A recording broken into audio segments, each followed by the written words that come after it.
হরে কৃষ্ণ। আজকের এই ভিডিওতে আমরা জানব ভগবান শ্রীকৃষ্ণকে কেন পুরুষোত্তম বলা হয়। এই প্রশ্নের উত্তর আছে শ্রীমদ্ ভগবদ্গীতার 15 নম্বর অধ্যায়, অর্থাৎ পুরুষোত্তম যোগের 18 এবং 19 নম্বর শ্লোকে। তাহলে আসুন জেনে নেওয়া যাক।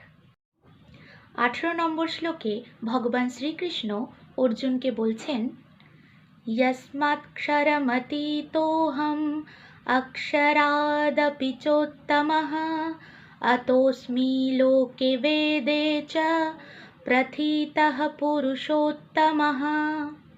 অর্থাৎ, যেহেতু আমি ক্ষরের অতীত এবং অক্ষর থেকেও উত্তম, সেই হেতু জগতে ও বেদে আমি পুরুষোত্তম নামে খ্যাত।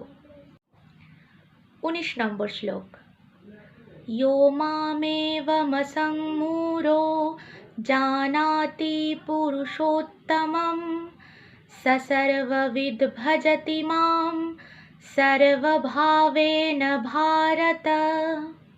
অর্থাৎ, হে ভারত, যিনি সন্দেহাতীতভাবে আমাকে পুরুষোত্তম বলে জানেন, তিনি সর্বজ্ঞ এবং তিনি সর্বতোভাবে আমাকে ভজনা করেন।